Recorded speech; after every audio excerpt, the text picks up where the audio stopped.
everyone, I'm Buster Green, and welcome back to my review of Gundam Witch from Mercury, and today we're up to episode 9. Special trivia about this episode. Nika Nonora's VA, Yume Miyamoto, has officially resigned from working on the show, and this will be her last episode. So yeah, this is the last time she's gonna voice Nika. If you want to hear more about the story, I did a full report on it in my Gundam News show this week. Anyway, next week there's gonna be a new VA for Nika. I hope she still sounds the same. Once again, I have to grimly remind everyone that I am desperately trying to get my channel monetized, and to do so right now we need 905 more watch hours in the next year. Sorry, the number went up this week because I didn't put out a video on Friday. God damn, YouTube sucks. This is a slog. Anyway, please watch my channel for at least 5 hours today to help us get back above 900. This is a real tug of war we're in now. Anyway, so back to Witch from Mercury. So we start off with a really interesting mobile suit battle. We see a new blue suit that I've never seen before. And oh snap, Gulja Turk finally repaired his Delanza from the first episode. I thought that thing was long dead. Oh, also weird. Gul's fight record, according to this, he's undefeated? That doesn't seem right. Does that mean his record's been reset somehow? For some reason? Like, what reason could that be? Because they rebuilt the mobile suit? Or maybe this is a new mobile suit that just looks the same? Maybe it has something to do with the fact he's homeless and not part of the Jaturk house anymore? Either way, he's at 8 wins now. Shit, I want to compare this to his record for episode 1 and see if it makes sense that he's gotten so many new wins or not. Oh, derp, this is a flashback. Oh, my bad, sorry guys. I guess we're seeing the backstory of Shaddiq's harem in flashback form. So it looks like for whatever reason we're starting off a few episodes back. Definitely as far back as episode 1, if not before the events of the series. And it seems that the harem girls say Shaddiq is frightened of Mio because Shaddiq thinks Miorine will someday hurt him. Interesting. Now anyway, despite that, Shaddiq is confronting Miorine at the tomato house. And yeah, we're definitely pre-episode 1 here. Now, Miorine is back to being pissed that she's literally a trophy wife. She's just run away again and they've just brought her back again. And what's really interesting in this scene is that Shaddiq expresses to Miorine that since he's her long-term friend, he has no intention of ever becoming her husband. But Miorine acts very, very tsundere here, and she's actually disappointed in him. She gives him the old, well, not like I'd want to marry you anyway, you loser. Like, her outwards appearance is definitely like, fuck you, but it's also like, please fucking save me, you loser. Anyway, cue the opening. So, flashback over, we're back in the present day. Someone smashed the Earth House Gundam sign, and all the kids are pissed that Shaddiq just pulled off his power play. So, after the power play, Shaddiq comes to the Earth House, and he has tea with Soleto and Mio to discuss what he's done. And anyway, Shaddiq mentions that because the rules have changed, if Mio goes under him and they join their companies together, everything will proceed as it is because they can get themselves above the rule. And Mio at first thinks his proposal is fair, but then she realizes that Shaddiq rewrote the rules himself because Shaddiq is a tricky little bastard like that. So realizing that Shaddiq cheated, Mio challenges him to a goddamn duel. Ugh, this was obvious. I saw this coming from the foreshadowing in episode 8. Now, what's crazy here is that Mio leads off the duel, and it ends up turning into a 6-on-6 team battle using Shaddiq's entire harem.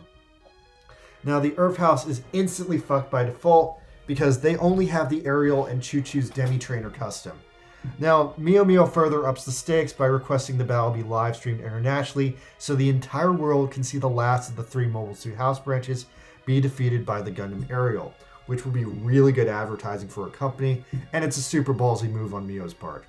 Shaddiq agrees to it, and the stakes are laid down that if Mio wins, Shaddiq undoes the rule change, and if Shaddiq wins, they will follow through with the deal, and Shaddiq will be part of the company.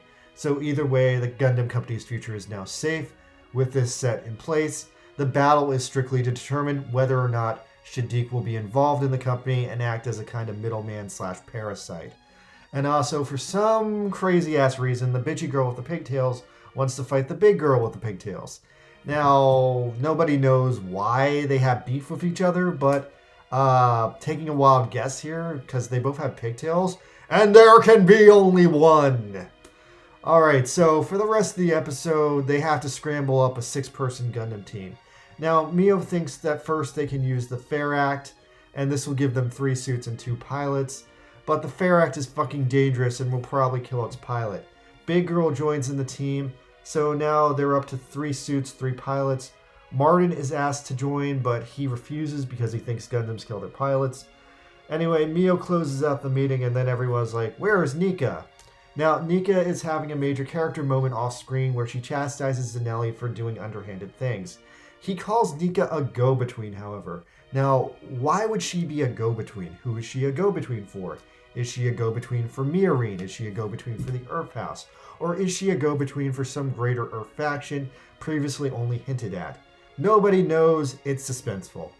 Now, Soletta, meanwhile, is walking through the woods thinking about who she can get help from. She wants to get help from Elon, but Elon's not going to school anymore.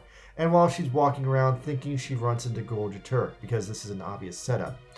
So, Soletta, once again, is terrified of social interaction and men, so she hides behind a pole, but she still gets up the courage to ask Golja Turk for help. And yeah, it makes sense that she's doing this. She walked into him in the woods. He's homeless, so it makes sense he's in the woods. But he still says no because his father has forbid him from participating in Gundam duels. Now, Shadiq asks Mio to call off the duel and accuses her of not really caring that much about Gundams and is just doing it because she wants to prove herself right. Mio refuses again because Shadiq just wants to use her as a front, and she's decided that Shadiq has proven himself untrustworthy from all his actions in the past week. Now, Shadiq leaves after this, and as he's leaving, he and Soletta cross paths on a spooky little road. Shadiq tells Soletta that she's the only person who can protect Miorine, and Soletta counters that she loves Miorine, so she's going to do what she wants. Now, Shadiq finally gets serious and vows to take Miorine and take the Gundam from Soletta. Meanwhile, Miorine has called up Belmeria and asked for the Gundam Fair Act for the duel. But Belmeria refuses to give it to them and instead provides them with 4 mass production units to cover the missing 4 mobile suit spots they have.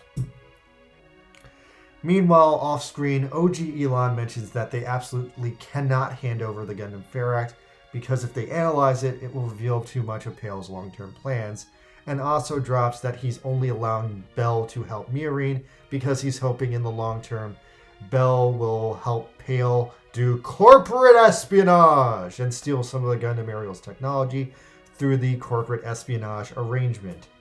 Then we flip over to Shadiq's harem and oh god, they are so girly. Except for the thick and tall one. She's all business. Anyway, Shadiq is fixing up the Michaelis. I don't think he's actually used it in a while. And oh my god, all of Shadiq's harem girls have their own unique fan clubs. That is fucking ridiculous. Oh wait, are we at the duel now? Oh damn, I didn't expect that to happen so fast. I thought they'd wait another episode before pulling it out. Okay, so it looks like the mass production suits Pale sent over were that high-speed gun cannon flag thing Elon used in that last episode. So, wow, I guess we're going full-on in on the team battle now. Okay, so Prospera is watching the battle very closely, Lauda Neal is acting as ref, and the other major house leaders and their executives are also watching the duel because the whole world is watching, and everyone is very concerned what the Aerial is going to do. Is it going to defeat the last of the 3 main houses? Also, crazy interesting factoid, the scenario landscape where they fight here is wreckage of a colony drop. This is extremely UC. We've had no mention that colony drops have happened in the G-Witch timeline.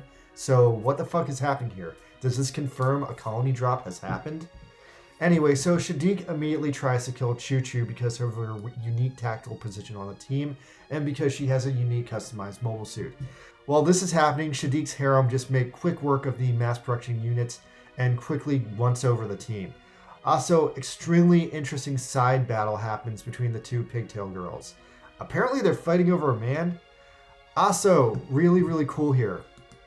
Shadiq's pigtail girl is using a Begware Pente, an upgraded version of the Begware Boo from the prologue.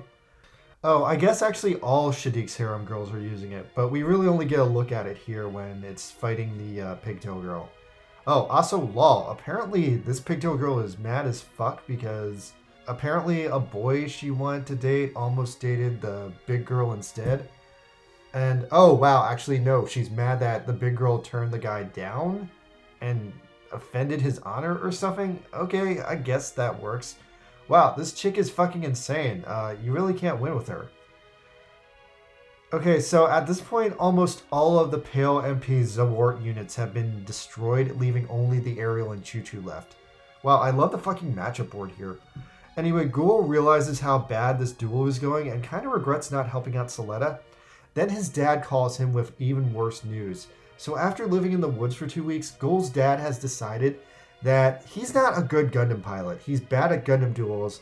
So now he's going to send him to like a corporate retreat or put him on some kind of internship. It's a little unclear, but long story short, Gold Jaturk is going down a new path in life. And yeah, this is a smart dad move, but it's really going to fuck up Ghoul's life plan. So anyway, back to the duel. Choo Choo goes back to fighting Shaddiq, who pops out his wire bits. And the Ariel is fighting like all of Shaddiq's bitches at once, and like, it's not going well. Choo Choo ends up getting shot down by one of the minor cronies, and now the Ariel is isolated. So Soletta and Shaddiq have a standoff for a moment where they talk, and Soletta believes in Miorine and Shaddiq doesn't. Now at this point, Shaddiq respects Soletta for being honest, but also thinks that she's weak and childish. So his team surrounds her, and they make all these movements, and then they suddenly fry the Gundam Ariel by hitting it with an anti-Gundam format shield thing from the prologue. It completely disables all Soletta's bits, and the ref is really psyched to see Soletta finally losing a battle. So the Ariel backs up, and Soletta thinks the Gundam is mad at her, but she refuses to lose because she has to protect Miorine.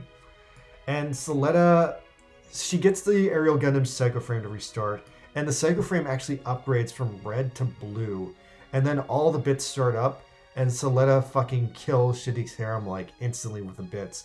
Now Prosper is moved to tears from this, and Soletta just fucking pulls it off. Like, Soletta just starts fully communicating with the Ariel. The fucking bits shred all of the harem girls down one by one.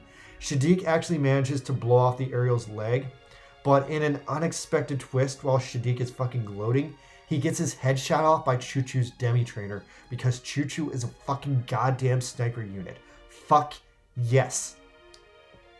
Instant win because everyone was concentrating on the Ariel and Shaddiq lost his head unit. Ah, teamwork is so cool. So anyway, Soletta pops out and she does her fucking Mimi dance, and the Gundam Arm Company is officially established, although the Ariel got wrecked bad in this fight. Now after the fight, Shaddiq realizes he has fucked up his life. Not with the whole Gundam Company thing, but the fact that he never dueled to marry Miorine. Because he could have won the duel to marry Miorine, and he could have had her now. He easily could have been Jaturk.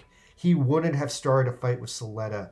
So if he had just done things a little bit different in his life, he would have had a happy future with Miorine right now. It had just never been clear to him before how much he wanted Miorine. And all the possibilities he had of having a life with her are gone now because he fucked it up. And now he has to live in this fucked up world he created. Because Soletta cannot be defeated. He confronts Miorine at the tomato house. Miorine calls him a fool, and he leaves. He did not do enough when he could have, and when he figured out his feelings, he was too late to act on them. That is fucking real. Wow. Damn, that's another punch in the stomach ending. At least no one died in this episode, but holy shit, stepping away from this episode. This episode wasn't about the Gundam Company control thing. It was just about Shaddiq and Miorine's relationship. Even though they sort of liked each other enough at one time, they never got together. So this whole episode is a postmortem on that. It's not about why it happened, it's about how it could have been different. Jesus, that's fucking sad when you boil it down that way. Look, I'm gonna be real, it's Zanelli's fault. Like, all the way through with this, he easily could have had Mio before Soletta arrived. Now, he didn't know she was going to show up and like rock his world, but still. He had to have known Ghoul wasn't treating her right, so he could have stepped in. I know his father kind of forced his hand with the whole I hate Gundams thing, but fundamentally, Shaddiq's actions for the past 2 episodes, those are the actions of a man in regret. He regrets that he blew his last chance with Miorine. And I guess trying to take control of her company, it wasn't about the control. It was, he wanted to stay with her. He wanted to stay as a part of her life. And I get that. I really get that. That's incredibly, unbelievably fucking sad. Wow, that ruins the episode. I was really psyched that Soletta and Choo-Choo used their teamwork to win the battle, but fuck that. Now I'm just emotionally devastated by how much I fucking understand and relate to Shadiq at this moment. I'm gonna go sit someplace warm and think of happier days in my past. Subscribe, watch my stuff for 5 hours. Thanks, later.